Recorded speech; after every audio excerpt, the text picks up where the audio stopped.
Fala galera, tudo beleza? Vamos aí a mais uma aula de Química. Você que não me conhece, eu sou o professor Marcelo, mas a galera dessas internets aí da vida me conhecem como Marcelão da Química, e você está numa aula de um curso extensivo voltado para vestibulares e a gente vai falar sobre evolução dos modelos atômicos. Essa é uma aula que tem muito histórico, mas muito histórico envolvido, e seria humanamente impossível passar por tudo que é envolvendo a história da química, envolvendo a evolução do conhecimento para chegar no que hoje nós sabemos a respeito do átomo. E pensando nisso, eu coloquei muita coisa na descrição do vídeo para a galera que sempre tem aquela necessidade de procurar saber um pouco mais do que é passado nas aulas, tá? Então tá lá tudo na descrição do vídeo, e eu queria que você soubesse que é uma aula bem complicada para a gente trazer aqui para o YouTube. Por quê? Porque a gente fica com vontade de falar muita coisa, muita parada importante, só que para atender o nosso objetivo, a gente acaba focando aí no que é mais cobrado nas provas. Show de bola? Mas não esquece da descrição do vídeo aí, só para você que queira saber um pouquinho mais sobre o conteúdo, não ficar chateado com o professor.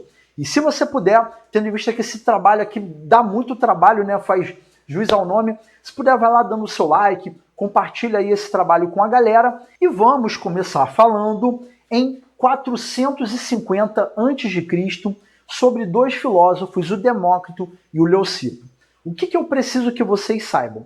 Que esses caras, eles pensaram a seguinte coisa: se eu pego a matéria e começo a dividir, então vamos pensar, se eu pego uma folha de papel e começo a dividir, vai chegar um determinado momento onde nós não podemos mais dividir aquele pequeno pedaço de papel.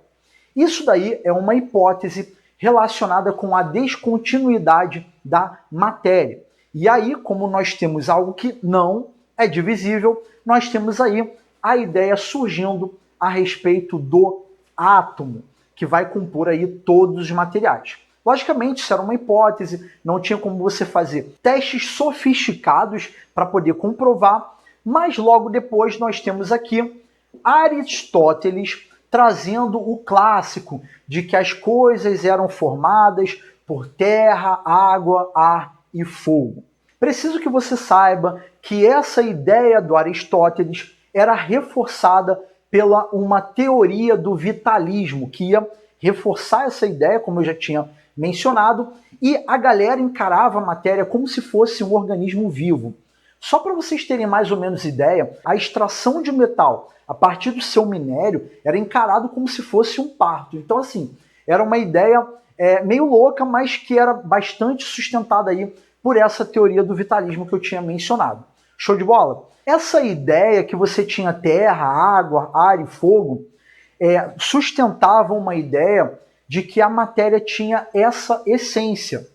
E aí pensamentos foram evoluindo, e nós temos um período histórico que vai de 300 a.C. até 1500 depois de Cristo, que foi o período da alquimia. Alquimia, que é algo também muito famoso, e uma das buscas que os alquimistas tinham era a pedra filosofal, que era um material capaz de transformar metais baratos em ouro, ou seja, a gente fazer a transmutação da matéria. E aí, galera, em 1660, a gente tem esse cara chamado Stahl trazendo uma teoria chamada teoria do flogisto.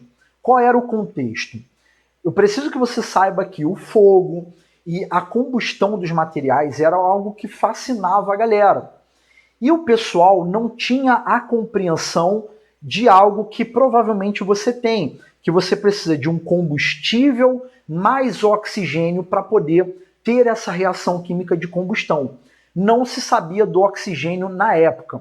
Então o pessoal achava, né, no caso, esse Stahl, baseado em outros trabalhos da época, eles achavam que você tinha um material chamado flogisto dentro das substâncias que entravam em combustão. E esse material era muito voltado para essa ideia de essência.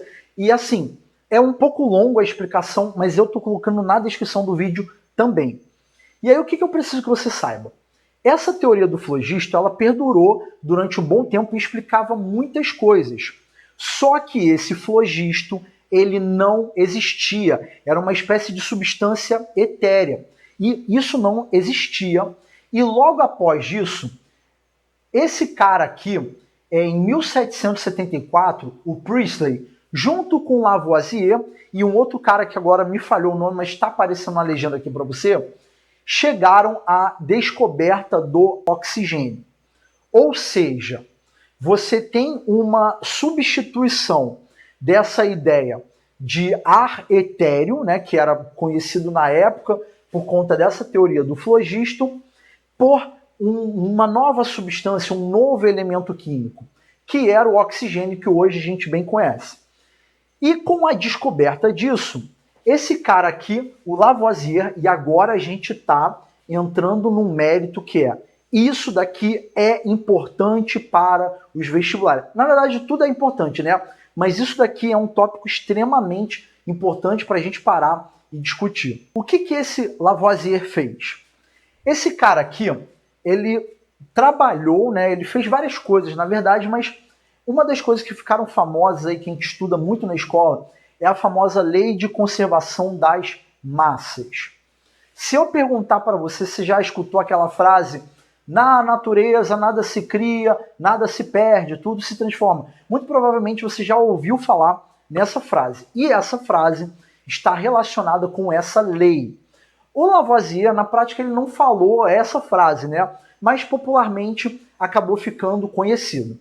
O que esse cara ele fez? Depois que foi descoberto o oxigênio, ele foi investigando melhor como aconteciam as coisas e trabalhando com a combustão, que era aí o que estava relacionado com a teoria do flogisto. Então, o que esse cara fez? Colocando em uma balança, em um sistema fechado, e é importante que você saiba que esse sistema precisava estar fechado, o que ele percebeu? Ele percebeu que uma reação química, você não tem nem perda e nem ganho de massa. Você simplesmente tem uma transformação das substâncias.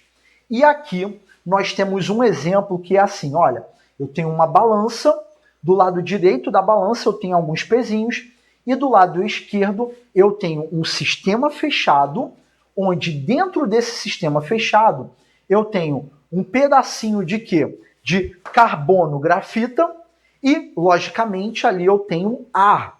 E a gente sabe que no ar nós temos o quê? Oxigênio. Ponto.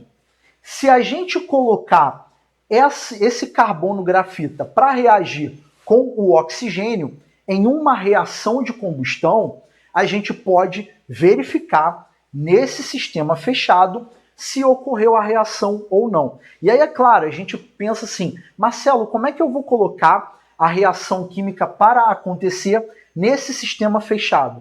Bem simples. Se a gente pegar, por exemplo, uma lupa e direcionar a luz solar para esse carvão, o que a gente vai fazer? A gente vai gerar calor, né, através com o direcionamento da luz ali, nesse carbono grafita, e o que vai ter? Eu vou ter o quê? O aumento da temperatura, fazendo com que a reação química ocorra, tá? E aí, dentro desse sistema fechado, eu posso ter essa reação que é o carbono com o oxigênio, gerando o quê? O gás carbônico. A gente pode colocar a reação representada por carbono mais O2, gerando CO2. Inclusive, eu até coloquei aqui embaixo para você. Qual é a parada? Se eu começo essa reação química com uma determinada quantidade em gramas desses reagentes dentro do sistema fechado, o que eu vou ter? Eu vou ter o produto formado tendo a mesma quantidade em gramas do que eu tinha no início. E aí nós temos essa ideia de que, quando eu tenho uma reação química, o que vai acontecer? A quantidade de substâncias que eu tenho no início, ou seja, a massa que eu tenho, ela vai permanecer a mesma no final. O que eu vou ter? Eu vou ter apenas uma transformação dessas substâncias. Eu queria que vocês entendessem que os elementos, eles não vão ser alterados. Então, observe que eu começo com carbono e com oxigênio, e eu termino com carbono e oxigênio. O que eu acabo tendo é o quê? É uma reorganização desses elementos, formando novas substâncias. E essa ideia está relacionada com aquela frase popular de que na natureza nada se perde, nada se cria, tudo se transforma. Agora eu vou apagar o quadro e vou começar a trabalhar com mais uma lei ponderal que é muito importante. Mas antes da gente ir para a próxima etapa, é muito legal que todos vocês, alunos, tenham entendido o que a lei de Lavoisier fala. Beleza? Então não prossiga com assistindo a aula se esse tópico da aula não ficou claro para você, porque senão a gente vai travar em toda a compreensão da evolução dos modelos atômicos. Bom, galera, agora a gente vai dar continuidade aí à nossa aula falando sobre a famosa lei de Proust, que é conhecida também como lei das proporções constantes ou lei das proporções definidas. O que acontece, galera? Por volta de 1800 depois de Cristo, nós tivemos aí o Proust fazendo investigações utilizando aí uma reação que tinha acabado de ser realizada por um cara chamado Cavendish, que foi o quê? A decomposição da água, utilizando a eletrólise. E aí esse Proust foi realizando diversos experimentos, analisando essas proporções em massa. Então a gente vai aqui para o quadro para fazer uma análise dessa reação de decomposição, que é, supondo que nós temos um primeiro experimento onde a massa de água que nós temos é 4,5 gramas, ao realizar essa decomposição, o Proust observou que a gente tinha essa massa de hidrogênio, essa de oxigênio, e a proporção em massa de hidrogênio e oxigênio resultava em 1:8. Se eu faço um segundo experimento, onde eu tenho 9 gramas de água, e aí essa decomposição me gera 1 grama de hidrogênio e 8 de oxigênio, observe que a proporção final é de 1:8. Se num terceiro experimento eu começo com 18 e termino com 2 de hidrogênio e 16 de oxigênio, mais uma vez, essa proporção resulta em 1:8. Observe que essas proporções vão se manter constantes de 1:8. E isso nos gera o quê? A ideia é que em uma reação química, as proporções elas vão se manter fixas e invariáveis. Show de bola? E nós temos a ideia que essa reação química eu posso realizar ela ao contrário, que é partindo de hidrogênio e oxigênio para produzir a água. Então eu estou pensando na ideia contrária. O que a gente observa se por acaso eu trabalhar com um excesso de reagente? A gente vai observar que essa proporção de 1:8 também vai se manter constante, tendo uma sobra aí do reagente que está em excesso, reforçando essa ideia da lei das proporções constantes ou definidas. Então, essa daí foi uma segunda lei ponderal que é muito importante para os nossos estudos. E aqui entra o professor te dando a seguinte recomendação. Eu vou sair aqui da frente do quadro e eu vou falando com você. Nesse exato momento, eu recomendo que você pause o vídeo, faça o download da folha de exercícios e faça as primeiras questões relacionadas com esse primeiro bloco de aula. Então presta atenção, na folha de exercícios tem questões falando da lei de conservação das massas e lei das proporções constantes. Não recomendo que você prossiga com a aula sem antes realizar esses exercícios. Então faça isso, porque agora a gente vai prosseguir com a aula falando do modelo de Dalton.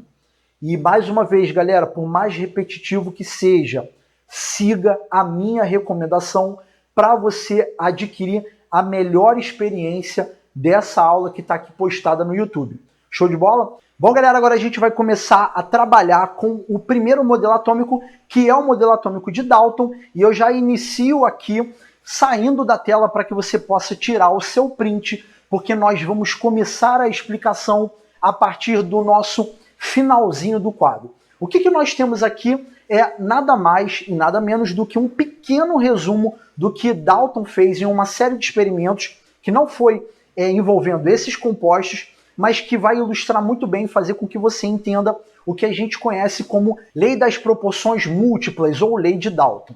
O que Dalton observou?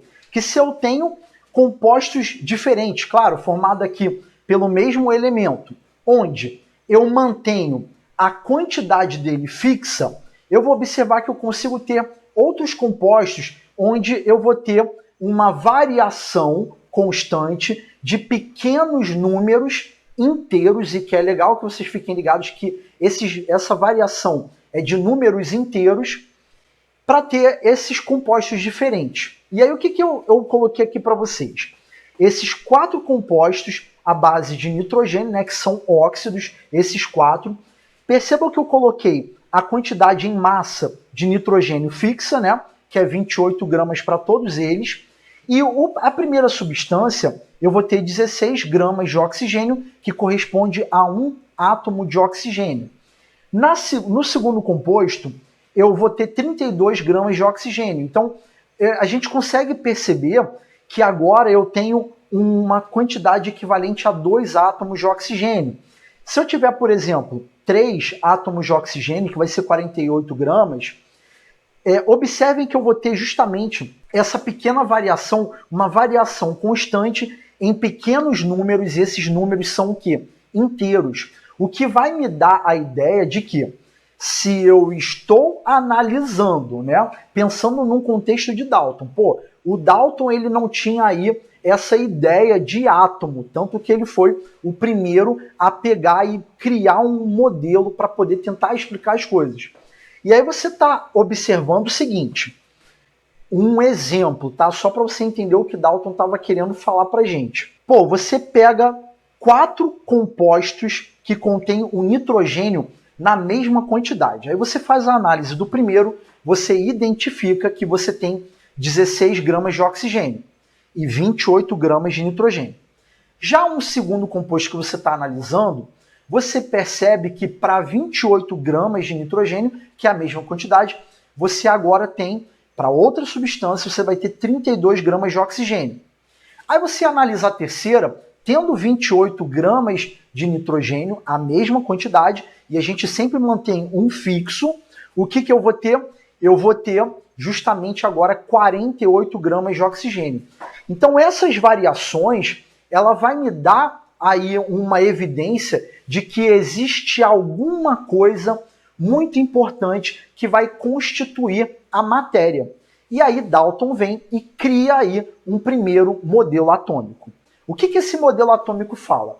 Primeiro ponto, a gente precisa falar, né, que foi em 1803, então foi após aí aquelas 2 primeiras leis ponderais que eu recomendei que vocês fizessem os exercícios, e ele diz que a matéria é formada por partículas extremamente pequenas, esféricas e maciças, que são os átomos.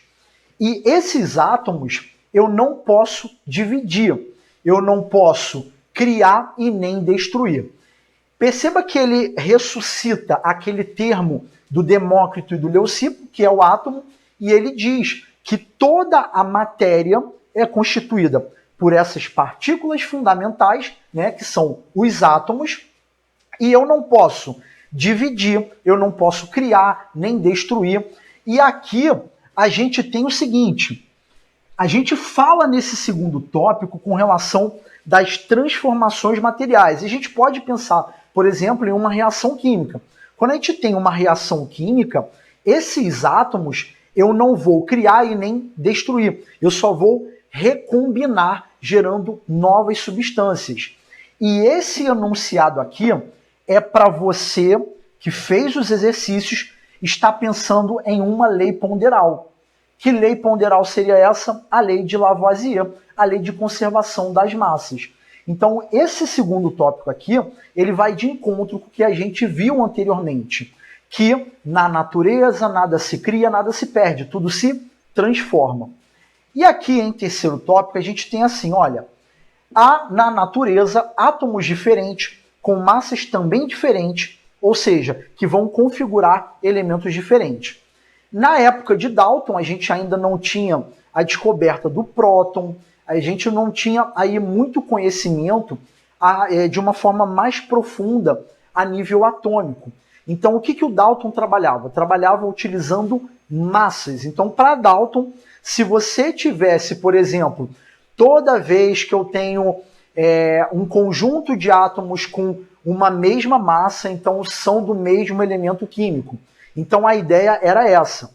Átomos do mesmo elemento vão possuir o quê? A mesma massa. O que a gente sabe que é uma ideia falha. Se você já estudou química e está usando as minhas aulas como revisão, existe um tópico da matéria que eu vou falar lá na frente, que são os isóbaros. Tá? Quem sabe o que é isóbaros, quem lembra, sabe do que eu estou falando, mas quem ainda nunca ouviu falar desse tópico lá na frente, a gente vai ver. Então, Dalton trabalhava justamente com isso. E agora eu quero te dar uma recomendação que é, na folha de exercícios, eu coloquei uma questão envolvendo cálculo aplicado a essas ideias do Dalton, envolvendo aí a questão da massa dos átomos. Então eu recomendo muito que, assim que você puder, dá uma olhada nessa questão da UERJ, logo aí na sua folhinha de exercício. Show de bola? É uma questão um pouquinho complicada, mas no gabarito comentado a gente tem um link aí com a minha resolução em vídeo. E aí, para poder fechar, galera, a gente tem o seguinte, olha, uma dada substância é sempre formada por átomos dos mesmos elementos unidos sempre na mesma proporção. Esse enunciado aqui de Dalton, ele está o quê? Inspirado pela lei de Proust, ou seja, a lei das proporções constantes. Então, para a gente poder fechar, para Dalton, então nós temos uma bola esférica que a gente conhece aí, o modelo atômico de Dalton como modelo da bola de bilhar. Show de bola? Então a gente viu o modelo atômico de Dalton. O que a gente vai fazer? A gente vai apagar o quadro, porque agora nós vamos falar do nosso segundo modelo atômico, que é o modelo atômico de Thomson. Bom, galera, agora a gente vai começar a trabalhar com o segundo modelo atômico, que é o modelo atômico de Thomson. Precisamos saber que em 1856, um cara chamado William Crookes pegou um experimento, aprimorou, e esse experimento rolava numa espécie de ampola. E nós entendemos esse experimento, conhecemos, vemos em livros como ampola de Crookes. O Thomson investigava uma parada chamada raios catódicos, e essa investigação que o Thomson fez chegou em 1897 com um relato, né, que tinha descoberto uma partícula subatômica que era o elétron. E essa descoberta fez com que em 1903 ele publicasse um trabalho gerando aí um novo modelo atômico em substituição ao que Dalton tinha proposto. O modelo atômico de Dalton, ele tinha alguns problemas, como, por exemplo, ele não explicava a questão elétrica da matéria. Então existe um experimento muito básico, muito simples. Nas aulas de física vocês estudam, que é pegar, por exemplo, uma caneta e aí você atrita na camisa, né?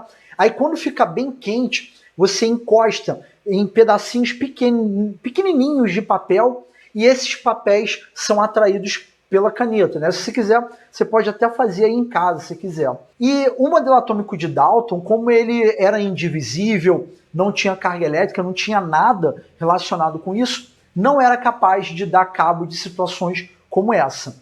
E o modelo atômico de Thomson, sim, ele é capaz de explicar. O que a gente precisa entender nesse momento? Como que funcionavam os raios catódicos que o Thomson estava estudando aí utilizando essa ampola de Crookes? Como que funcionava o experimento?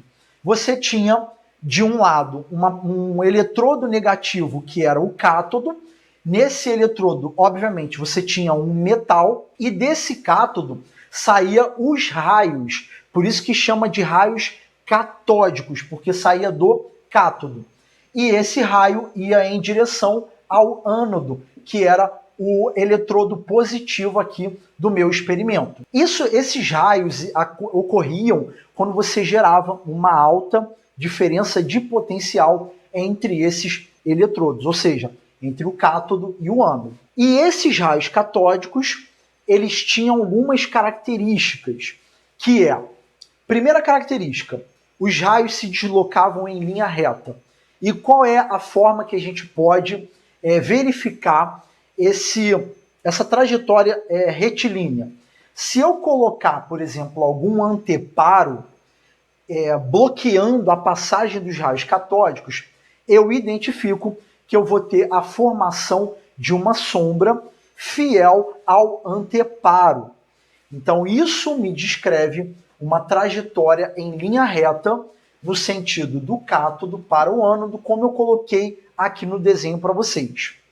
Uma outra parada que eu preciso que vocês saibam é que esses raios catódicos possuíam massa. E como que a galera chegou nessa conclusão? Bem simples. Se eu pego, por exemplo, um catavento muito pequenininho e coloco a pontinha desse catavento aqui, né, para poder ficar na reta, né, dessa trajetória, esse catavento ele vai se movimentar.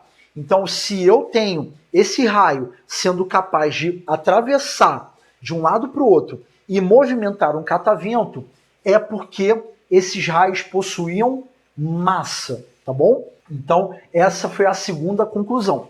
A terceira conclusão é que os raios catódicos possuíam carga negativa. E de uma maneira muito simples, isso ficou evidenciado se você pegasse, por exemplo, um bastão carregado com carga negativa, e se você aproximasse da ampola de Crookes, se você tem esses raios fugindo da carga negativa, é porque ele tem carga negativa, ou seja, cargas opostas se atraem e cargas iguais se repelem. E aí a gente precisa entender o seguinte, dentro dessa ampola de Crookes, o que eu tinha? Um gás presente em baixa pressão, em baixíssima pressão. Esse Thomson, esse cara aí que a gente está estudando, ele repetiu o experimento, trocando os gases, trocando os metais, e os resultados eram sempre os mesmos. Thomson concluiu o seguinte, se esses raios catódicos, com essas características que a gente acabou de observar, não mudavam nessas propriedades, independente do gás que você colocava, independente do metal, e esses raios saíam do metal, ele concluiu o seguinte, que o átomo não é como Dalton falava. Na real, o átomo ele tem essa partícula negativa, que foi nomeada de elétron. Então, o Thomson, né, em 1903, gerou aí um novo modelo atômico que acabou sendo apelidado como modelo do pudim de passas, que é basicamente o seguinte, olha o que a gente diz aqui, olha, o átomo é uma esfera de carga elétrica positiva, não maciça, incrustada de elétrons, de modo que sua carga elétrica total é nula. Esse enunciado a gente pode pensar o seguinte, quando eu pego aquela caneta, antes de fazer o experimento, eu não consigo atrair o papelzinho. Porém, se eu atritar, eu vou fazer o quê? Ou uma reorganização das cargas, ou eu vou ter passagem de carga de um material para outro. E aí a gente pode pensar no seguinte, como que eu vou explicar a natureza do átomo ser eletricamente neutro? Isso quer dizer que o átomo não tem cargas? Não tem nenhum tipo de partícula com carga elétrica? Não, a gente tem um balanço de carga positiva e carga negativa, onde nenhuma das duas cargas se sobressai, então o meu átomo, né, a carga elétrica total, ela vem ser nula. Mas eu posso aí desenvolver metodologias como essa que eu estou explicando, de atritar a caneta na camisa, e aí você consegue formar cargas elétricas. E aí se você assumir que o átomo como um todo, ele vem ser uma esfera de carga positiva, onde eu vou ter partículas negativas, que são os elétrons, tornando o meu átomo eletricamente neutro. E se eu assumir que eu posso ter uma reorganização ou passagem de carga de um material para outro, eu consigo explicar muito mais coisas do que o Dalton explicou. Show de bola? Então esse trabalho rolou aí em 1903. A gente fala muito de modelo do pudim de passas, mas na real o Thomson ele não falou nada de pudim de passas e acabou aí sendo apelidado aí para o modelo atômico dele, tá? Um outro detalhe que é importante a gente mencionar, que o Thomson também ele trabalhou diretamente gerando a relação carga e massa de elétron, que é esse valor que vocês estão vendo aqui no quadro, e nós temos a contribuição para isso foi de um cara chamado Millikan, que ele fazia experimento, é um experimento um pouquinho detalhado, complexo e tal, mas só estou mencionando que eu acho que é crucial aí, tipo aquela menção honrosa, tá ligado? Que esse cara trabalhou com a carga do elétron, borrifando gotículas de óleo em um determinado aparelho, onde ele levava em consideração o campo elétrico que o experimento era feito e a gravidade. Ele conseguiu determinar a carga do elétron e o Thomson, a partir dessa carga do elétron, né, feita pelo trabalho desse cara, o Millikan, e conseguiu determinar a questão da massa, velocidade e carga através dessas visualizações que eu mostrei aqui para você. E aí ele juntou todas essas peças do quebra-cabeça e foi capaz de determinar a relação entre carga e massa do elétron. Show de bola? Então nós temos aí um novo modelo atômico, que é o modelo atômico de Thomson. Só que esse modelo acabou não sendo sustentado durante muito tempo. Paralelo ao que a gente está conversando aqui, dessa questão de envolvendo a natureza elétrica, nós temos uma história paralela que é a da radioatividade. E essa história da radioatividade, a investigação desses fenômenos, fez com que, logo depois, um cara chamado Rutherford lançasse um novo modelo atômico. O que eu vou fazer? Eu vou sair daqui da frente do quadro para que você possa tirar o seu print, porque agora a gente já começa a trabalhar com esse novo modelo. Bom, galera, agora a gente vai estudar o nosso terceiro modelo atômico, que é o modelo de Rutherford. Lembrando que Rutherford ele chegou a ser aluno de Thomson, e nessa época, como eu tinha mencionado anteriormente, a gente tinha todo o desenvolvimento aí da investigação por trás da radioatividade. E o Rutherford trabalhava com isso. A gente precisa considerar algumas coisas que, nesse contexto aí que a gente está contando essa história para você aí, por volta de 1911, algumas coisas já se sabiam. Em primeiro lugar, em 1886, esse cara Goldstein, ele utilizou aquele experimento da ampola de Crookes com algumas modificações e identificou que existiam raios que tinham característica contrária ao que o Thomson observou, o que evidenciava a possibilidade de ter uma partícula de carga positiva. E depois de um tempo, o Rutherford com a sua equipe, por mais ou menos por volta de 1904, conseguiu chegar aí à descoberta do próton ao trabalhar com o hidrogênio. E o que também já se sabia da existência das partículas alfa. Você que por acaso já estudou radioatividade, sabe que alfa tem número de massa 4 e número atômico 2. Ou seja, a gente tem uma representação aí de núcleos de hélio. E com isso, já se sabia dessas partículas alfa. O que o Rutherford pediu para os seus alunos fazerem? Um experimento, e esses alunos foi Geiger e Marsden, fizeram um experimento para poder verificar a natureza do átomo, se era o que realmente Thomson falava. Aquele pudim de passas que, mais especificamente, era como se fosse algo gelatinoso, né? E se a gente for pensar num átomo gelatinoso, ao bombardear essas partículas alfa em uma alta velocidade, com uma alta energia cinética, a gente esperava o quê?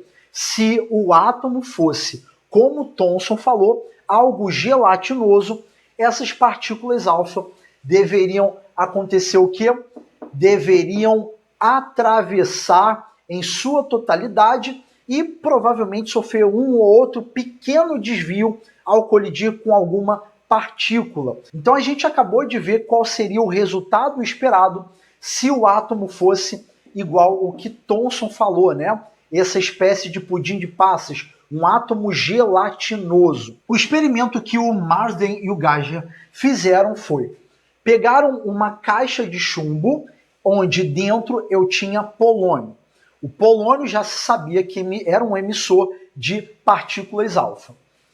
Essas partículas alfa, elas iriam passar aqui por uma pequena abertura e aqui eu teria determinados segmentos de chumbo com pequenas aberturas para poder gerar um direcionamento dessas partículas alfa.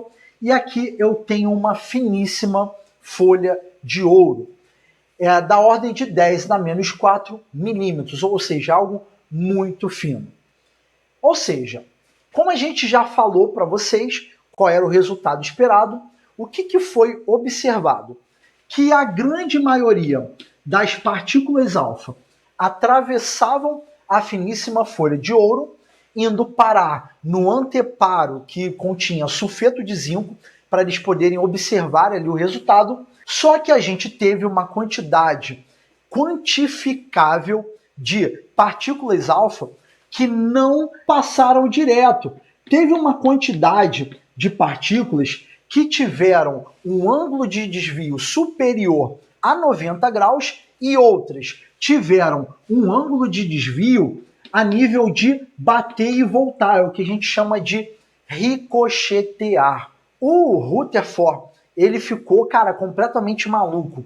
Então, assim, agora aqui no vídeo você tá vendo aí o que Rutherford falou, mas é basicamente você pegar uma bala de canhão, direcionar para uma folha de papel e você vê que teve aí uma quantidade dessa bala de canhão que bateu e voltou. Então, assim, cara, como é que pode você direcionar essas partículas alfa para a folha de ouro, né, que é constituída por átomos, e você ter uma quantidade, claro, pequena, mas quantificável, que vai bater e voltar, né, ricochetear, sofrer um desvio muito longo?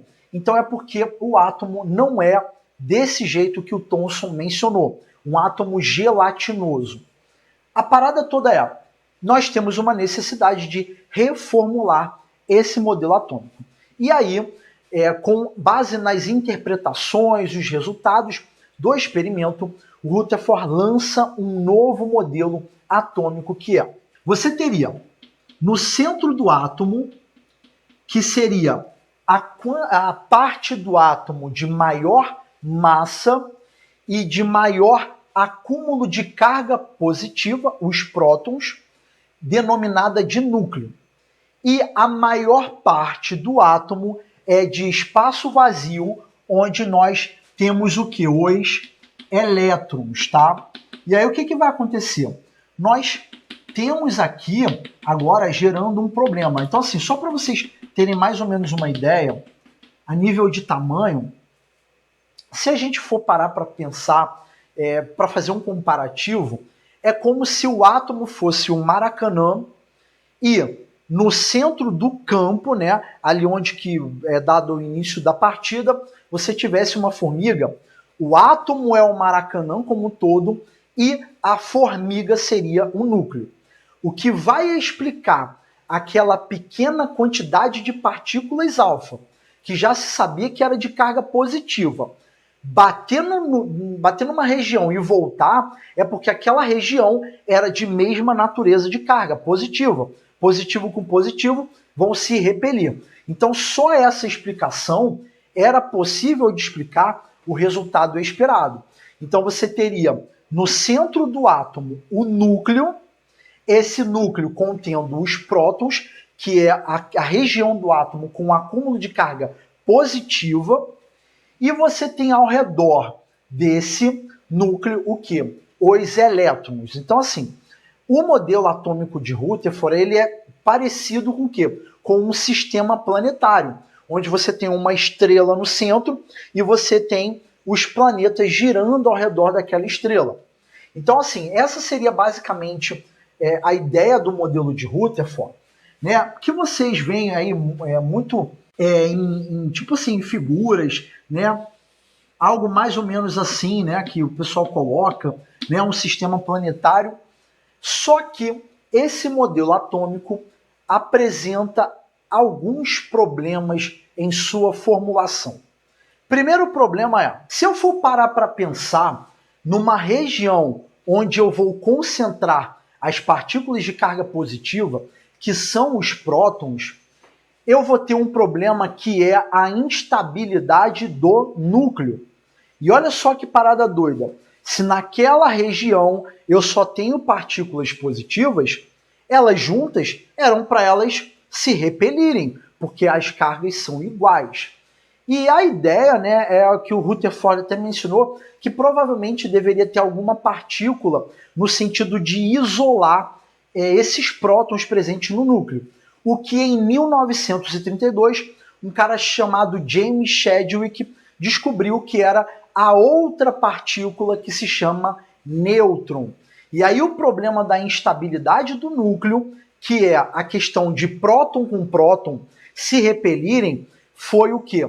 Resolvida, porque você vai ter o nêutron no sentido de separar próton com próton. A gente sabe que o nêutron ele tem o quê? Carga neutra, ou seja, ele não tem carga elétrica. Então a gente tem elétron negativo, próton positivo e nêutron sem carga. Show de bola? Outro problema que nós temos é que assim, se eu tenho o elétron girando ao redor do núcleo, dentro da proposta de Rutherford, né, que a maior parte do espaço do átomo é vazio, onde ali estarão os elétrons, e esses elétrons estarão girando ao redor do núcleo. E da onde que saiu essa ideia de girando ao redor do núcleo? Ora, se o núcleo é positivo e o elétron é negativo, o elétron deveria ser atraído para o núcleo, o que vai explicar esse elétron não ser atraído pelo núcleo, dando aí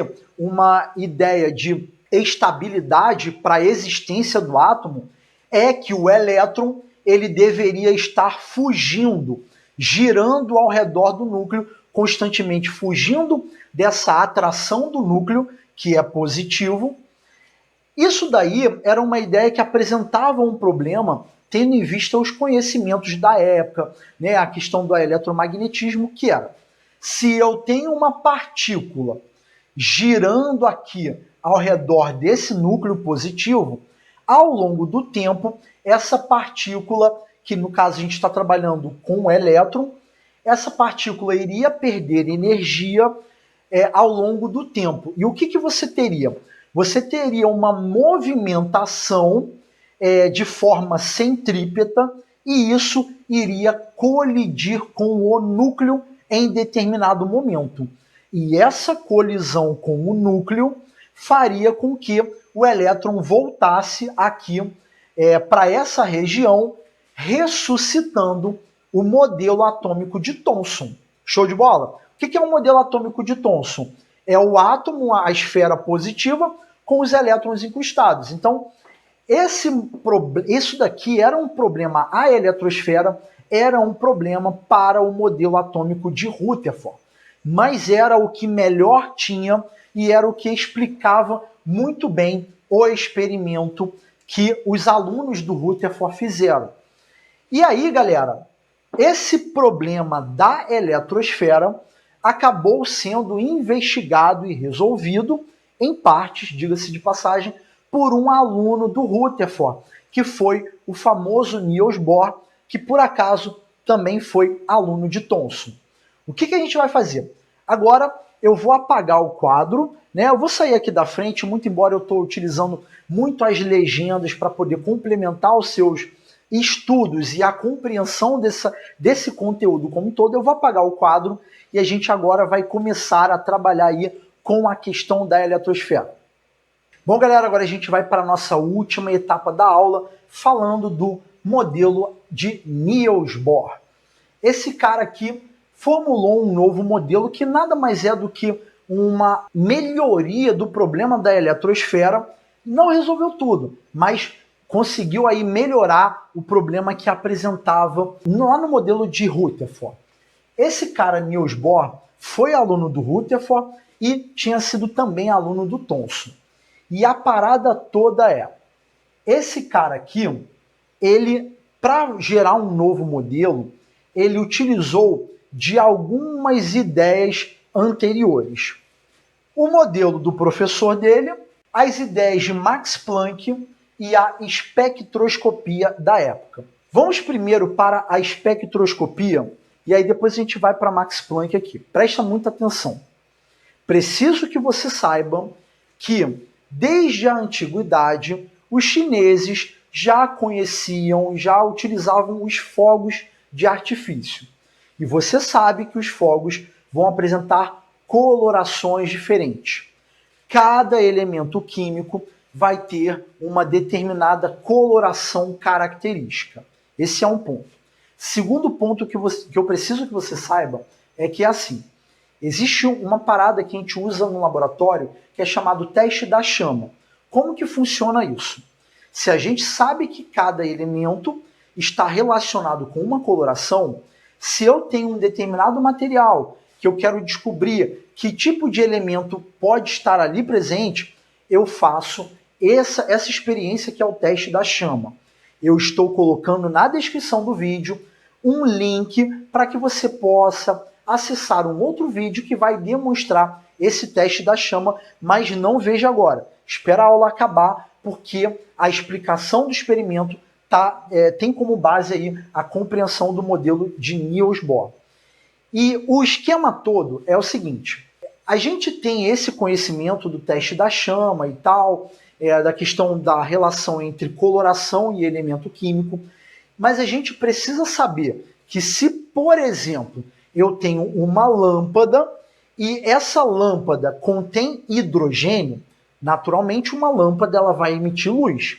Se eu pego essa luz, que é emitida pelo elemento químico hidrogênio, e eu passo essa luz por um prisma decompondo o que está presente naquela luz, eu consigo ter linhas espectrais. E os elementos químicos apresentam linhas que vão caracterizar qual é o seu elemento. E essas linhas a gente diz que é um espectro descontínuo. E aí você me pergunta, Marcelo, qual é a diferença de espectro contínuo para descontínuo? Então, na imagem que você está vendo aí agora, você está vendo que o espectro contínuo vai apresentar todas as faixas de coloração, enquanto no espectro descontínuo você tem faixas específicas, ou melhor, linhas espectrais específicas, e a partir disso a gente pode usar essa visão da espectroscopia para poder entender aí qual é o elemento químico que a gente possui. Tendo como base isso que eu te expliquei, eu preciso que você saiba que foi através da espectroscopia que a galera conseguiu descobrir o elemento químico hélio, primeiro fora do planeta Terra, para depois encontrar aqui. Então os caras estavam fazendo uma análise da luz, né, que eles conseguiam coletar, que vinha de fora, e eles pegaram aquela luz, decomporam e viram, caraca, essas linhas que eu tenho aqui, a gente não conhece nada aqui do gênio. E aí eles descobriram o elemento químico hélio. Show de bola? E a parada toda é o seguinte, essa descontinuidade, ela tem como base as hipóteses geradas por Max Planck, que trabalhava com a luz como o quê? Essa emissão envolvendo pacotes de energia, que ele denominava quantum de energia. Então existia aí um tratamento da luz como comportamento de partícula. E, na verdade, existe toda uma discussão que a gente não vai se aprofundar aqui, seria mais voltada para uma aula de física, sobre se a luz é uma onda ou se é uma partícula, muito embora hoje nós trabalhamos com uma dualidade e a gente usa cada comportamento de acordo com diferentes tipos de experimentos. Enfim, nós não vamos aprofundar aqui. Então, de posse desses conhecimentos e essas análises, o Niels Bohr, como uma proposta de melhorar esse modelo atômico de Rutherford e, ao mesmo tempo, dar uma explicação para essas linhas espectrais, Niels Bohr vai pegar esse modelo de Rutherford e vai dar uma melhor explicação para a eletrosfera. Só que essas explicações que ele vai gerar, né, que a gente chama de postulados, tem toda uma linguagem matemática, equações, trabalhos de outros cientistas como Balmer e Lyman, e aí ele vai pegando esses trabalhos, vai desenvolvendo equações, e essas equações matemáticas, é legal que fique bem claro, só sustenta o que a gente vai explicar para a eletrosfera, para o hidrogênio. Para átomos que possuem mais de um elétron, ou seja, átomos polieletrônicos, esse modelo de Bohr ele não vai funcionar. Muito embora a gente consiga entender, a gente pega as ideias do hidrogênio e consegue entender o que vai rolar com os outros elementos. Vamos lá. Afinal de contas, como que você vai resolver o problema das linhas espectrais e da eletrosfera? A gente precisa assumir que a eletrosfera contém níveis de energia e esses níveis de energia é como se fossem órbitas. A gente precisa falar para você que essas órbitas são circulares. E sendo essas órbitas circulares, o elétron vai estar nessa órbita e cada elétron ele vai ter a sua órbita específica, tá? E essa órbita específica para o elétron a gente chama de órbita estacionária. Quando o elétron está nessa órbita estacionária, ele vai estar ali circulando o núcleo sem ter nenhum problema envolvendo a perda de energia. Ou seja, aquele problema do elétron ao longo do tempo perder energia e cada vez mais ser atraído pelo núcleo, se a gente assume que a gente tem uma órbita estacionária, onde o elétron está preso ali circulando, a gente tem uma resolução daquele problema. Então a gente tem diferentes órbitas, em outras palavras, diferentes níveis de energia, e esse elétron, aí agora a gente entra no seguinte ponto, que é tentar explicar aquelas linhas espectrais. E essa ideia vai se basear no seguinte: se eu tenho o átomo recebendo energia através de energia térmica, energia elétrica, esse elétron vai absorver energia, ou falando uma linguagem mais apropriada, ele vai absorver um quantum de energia e ele vai realizar um salto para uma órbita mais afastada do núcleo. Esse elétron que ele vai fazer um salto para uma órbita mais longe do núcleo, ele estará numa órbita que não é comum a ele. Então esse elétron ele estará num estado excitado. Só que esse estado excitado ele não se sustenta por muito tempo e o elétron ele volta para uma órbita mais próxima do núcleo. Então cada elemento químico ele vai ter a sua faixa de... Eu vou usar uma linguagem popular para todo mundo entender, tá? Esse elétron vai pular para uma órbita... Então assim, tem as suas faixas de pulo. Então, por exemplo, o elemento químico hélio, ele vai pular da órbita X para a órbita Y. Agora, o outro elemento químico vai pular da órbita Z para W, entendeu? Então, cada elemento químico tem os seus pulos característicos. E aí, quando ele pula para uma órbita mais externa, ele estará no estado excitado e ele volta para uma órbita mais próxima do núcleo. Só que, ao retornar, ele vai liberar um quantum de energia. Em outras palavras, ele vai liberar aí uma radiação eletromagnética. E essa radiação eletromagnética ela é relacionada com esse salto que o elétron vai fazer, retornando para um nível mais próximo do núcleo. E esse salto de cada elemento químico vai ser traduzido em determinadas linhas espectrais que você consegue relacionar. E aí, assumindo aí essa existência de um nível de energia, né, o Bohr ele traz essa ideia de quantização para o átomo, e aí você consegue explicar as linhas espectrais, você consegue explicar a questão de cada elemento químico ter uma coloração, você resolve o problema lá do modelo de Rutherford, só que como eu disse para você, toda essa explicação ela tem uma linguagem matemática, não só a de Bohr, mas os outros modelos atômicos também.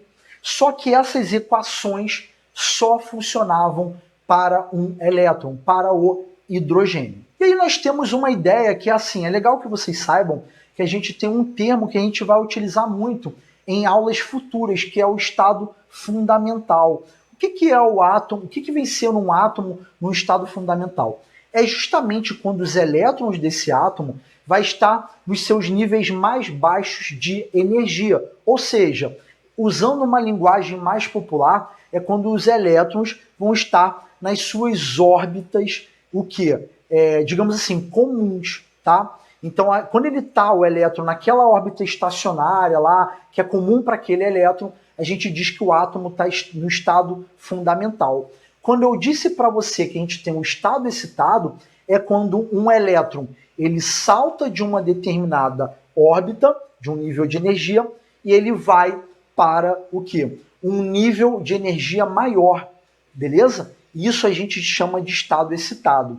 E aí, com essa explicação, o Niels Bohr ele consegue dar sentido aí à ideia de níveis de energia. Só que esse daqui é o nosso último modelo atômico e eu preciso que você saiba que a gente não para a história no modelo de Bohr. A gente tem outros cientistas como Sommerfeld, a gente tem de Broglie, a gente tem Schrödinger e cada modelo vai dando melhores explicações aí para a nossa realidade, que é a matéria. Só que o problema todo é que o nosso curso ele é voltado para vestibular. E como esses outros modelos não são cobrados dentro da proposta desse curso, a gente não vai trazer aqui na aula para vocês. É uma pena, é muito bonito, é muito legal, gostaria muito de falar para vocês, mas a gente vai acabar aí tomando uma boa parte aí do tempo de seus estudos, porém, como eu estou colocando muita sugestão aí na descrição do vídeo, eu coloquei aí para quem deseja se aprofundar muito aí na evolução dos modelos atômicos, uma série de aulas do professor Antônio Florencio do canal Universidade da Química. Show de bola, galera? Então, a gente finaliza por aqui a nossa aula, não deixe de fazer os seus exercícios e lembre-se que a gente vai continuar estudando em Química 1, aí a eletrosfera, vamos estudar outras coisas um pouquinho mais aprofundadas e eu conto muito que na próxima aula você já tem os exercícios todos realizados. Show de bola? Então a gente vai ficar por aqui.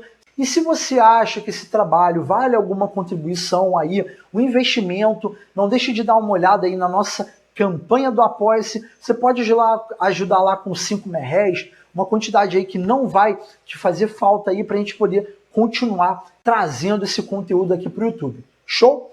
Então é isso, um mega abraço e até a próxima!